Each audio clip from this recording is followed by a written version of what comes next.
श्री विष्णु पुराण द्वितीय अंश दूसरा अध्याय भूगोल का विवरण।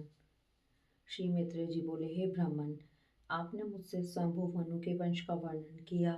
अब मैं आपके मुखारविंद से संपूर्ण पृथ्वी मंडल का विवरण सुनना चाहता हूँ।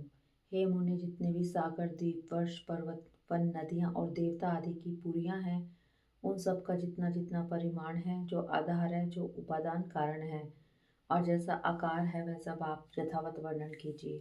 श्री पराशर जी बोले, हे मित्रे, सुनो, मैं इन सब बातों का संक्षेप में वर्णन करता हूँ, क्योंकि इसका विस्तार पूर्वक वर्णन तो 100 वर्ष में भी नहीं हो सकता। हे द्विज, जम्बू, पलक्ष, शालमल, कुश, क्रोंच, शाक और 7वां पुष्कर, ये सातों द्वीप चारों ओर से खारे पानी, इक्षुरस, मदिरा, घृत, दधि, दुग्ध और मीठे जल के 7 समुद्रों से घिरे हुए हैं।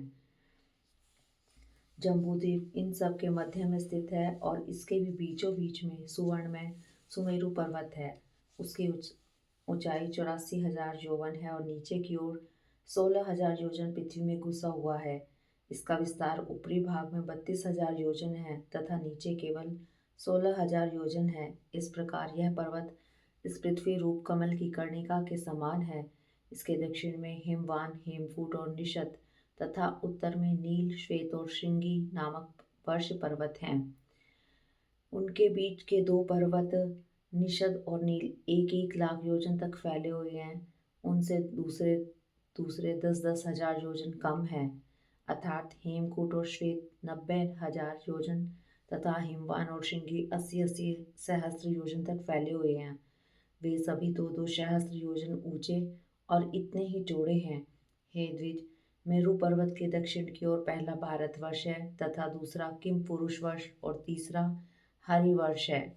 उत्तर की ओर प्रथम रम्यक, फिर हिरण्मय और तदंतर उत्तर कुरुवर्ष है, जो द्वीपमंडल की सीमा पर होने के कारण भारतवर्ष के समान धनुषाकार है।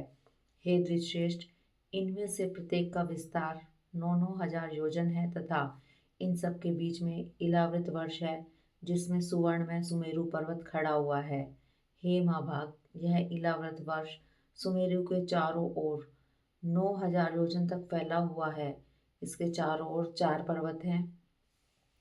ये चारों पर्वत मानो सुमेरु को धारण करने के लिए ईश्वरकृत कीलियां हैं, क्योंकि इनके बिना ऊपर से विस्तृत और मूल में संकुचित होने के कारण सुमेरु के गिरने की संभावना है। इनमें से मंदराचल पूर्व में, गंधमादन दक्षिण में, विपुल पश्चिम में और सुपार्श्व उत्तर में है। ये सभी 10-10 हजार योजन ऊंचे हैं। इन पर्वत की ध्वजाओं के समान क्रमशः 1100-1100 योजन ऊंचे कदम्ब, जम्बू, पीपल और वट के वृक्ष हैं। हे मामुने, इनमें जम्बू तथा वृक्ष जम्बूद्वीप के नाम का कारण है। उसके महान गजराज के समान बड़े बड़े फल होते हैं।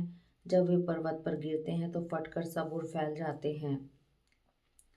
उनके रस से निकली जम्बू नाम की प्रसिद्ध नदी वहाँ बहती है, जिसका जल वहाँ के रहने वाले पीते हैं। उसका पान करने से वहाँ के शुचित लोगों को पसीना, दुर्गंध, बुढ़ापा, इंद्रिय क्षय नहीं होता।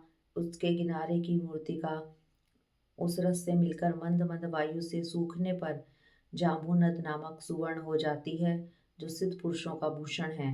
मेरु के पूर्व में भद्राश्व वर्ष और पश्चिम में केतुमाल वर्ष है तथा हे मुनिश्रेष्ठ, इन दोनों के बीच में इलावृत वर्ष है। इसी प्रकार इसके पूर्व की ओर चैत्ररथ, दक्षिण की ओर गंधमादन, पश्चिम की ओर वैभ्राज और उत्तर की ओर नंदन नामक वन है तथा सर्वदा देवताओं से सेवनीय अरुणोद, महाभद्र, असितोद और मानस, ये 4 सरोवर हैं। हे मैत्रेय, श्वेतांब, कुमुद, कुरुरी, माल्यवान तथा वैकंक आदि पर्वत भूपद्म की कर्णिका को रूप मेरु के पूर्व दिशा के केसराचल हैं। त्रिकूट, शिशिर, पतंग, रोचक और निषाद आदि कैसराचल उसके दक्षिण ओर हैं।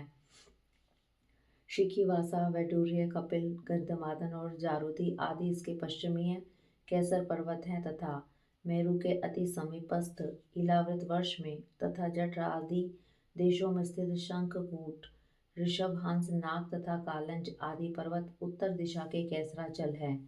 मेरु के ऊपर अंतरिक्ष में 14 सहस्त्र योजन के विस्तार वाली ब्रह्मा जी की महापुरी ब्रह्मपुरी लोकपालों के 8 अति रमणीक और विख्यात नगर हैं। विष्णु पादो उद्भवा श्री गंगा जी चंद्रमंडल को चारों ओर से आप्लावित कर स्वर्गलोक से ब्रह्मपुरी में गिरती हैं।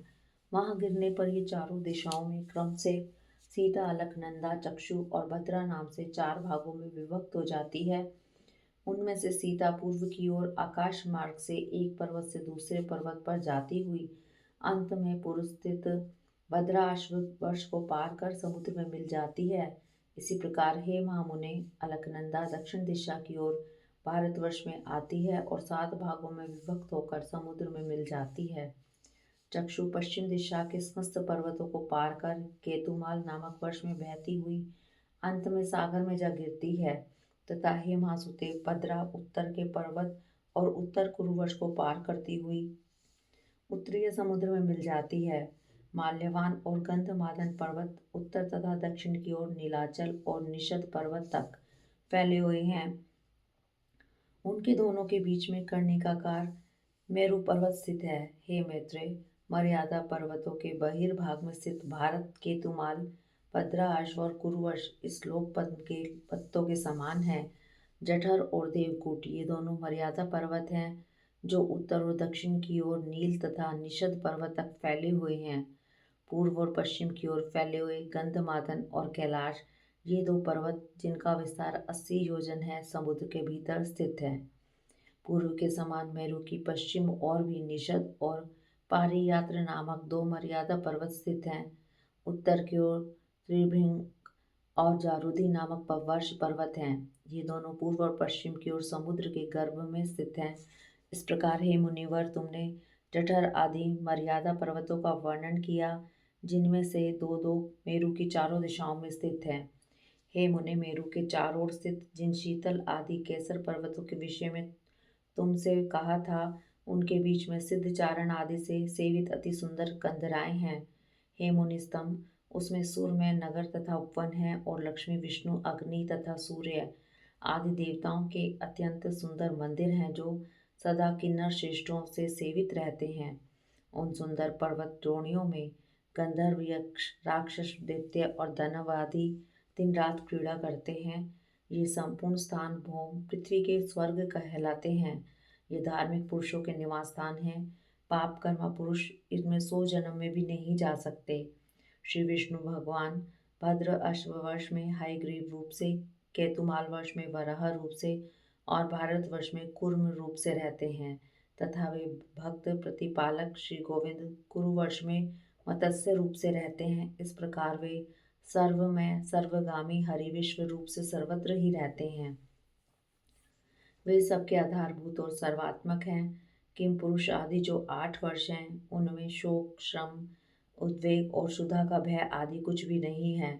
वहाँ की प्रजा स्वस्थ, आतंकहीन और समस्त दुखों से रहित है तथा वहाँ के लोग 10-12 हजार वर्ष की स्थिर आयु वाले होते हैं। उनमें वर्षा कभी नहीं होती, केवल पार्थिव जल ही है और न उन स्थानों में कृत त्रेता आदि युगों की ही कल्पना है।